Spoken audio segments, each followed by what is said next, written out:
"Jonathan tried not to interfere with INEC under me," Jega. Jega says Jonathan should be praised for trying to be fair and for conceding defeat to President Buhari. The professor also revealed that the only time the Jonathan administration tried to meddle in the INEC business was with the argument against card readers. He said before he took over chairmanship of INEC, politicians had infiltrated the commission.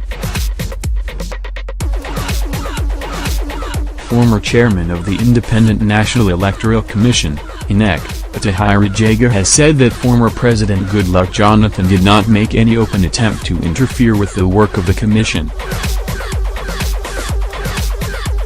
The cable quoted Jega as saying in an interview with Jamie Hitchen, a policy researcher at Africa Research Institute, that the commission was at its lowest quality when he got to the helm.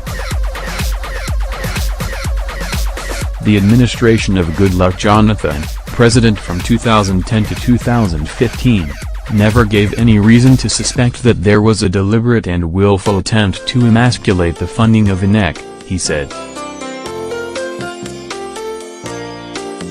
For this they should be applauded. No situation arose where we had to go cap in hand to the executive looking for funding, and I must add that when supplementary funding was needed it was nearly always forthcoming. For most of the time during our tenure, President Jonathan tried not to personally interfere with the Commission's work. Only in the run-up to the 2015 election did his government and ruling political party seek to interfere with the decision of INEC to use electronic card readers. We were able to remind them that they had supported the idea and funded it.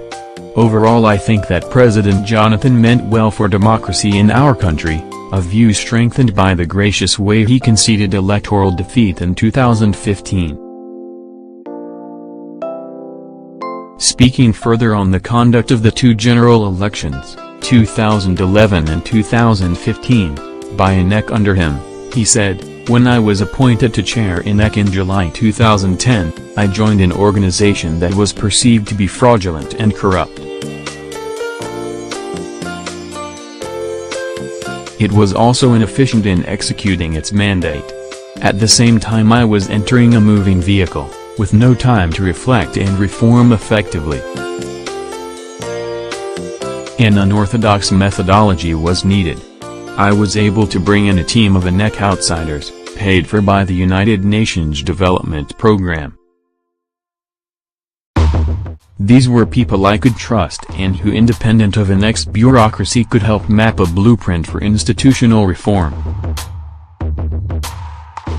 For example, Professor Ochiyakawu Ibnu became my chief technical advisor, Professor M.J. Kuna my special assistant, and Dr. Magaji Mahmood my chief of staff. One of the first issues that had to be addressed was the register of voters. There was a lot of data missing for people who were registered, and there was clear evidence of fictitious names. We had names of trees, of rivers, and international figures like Mike Tyson and Queen Elizabeth II.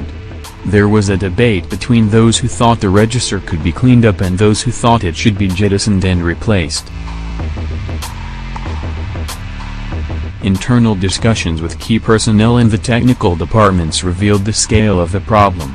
A complete overhaul was needed, but the general election was scheduled for January 2011, just 7 months away. To compile a new register of voters, INEC needed a constitutional amendment to shift the election date and significant resources to carry out a good, credible registration. Engagement with the government was very positive. The constitutional amendment was quickly secured and elections were pushed back to April 2011.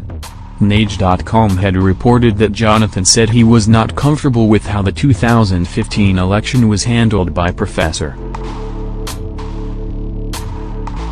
In an advance copy of Against the Run of Play, a book written by journalist Segun Adeniyi recounting how a sitting president lost an election in Nigeria, Jonathan said Jega disappointed him.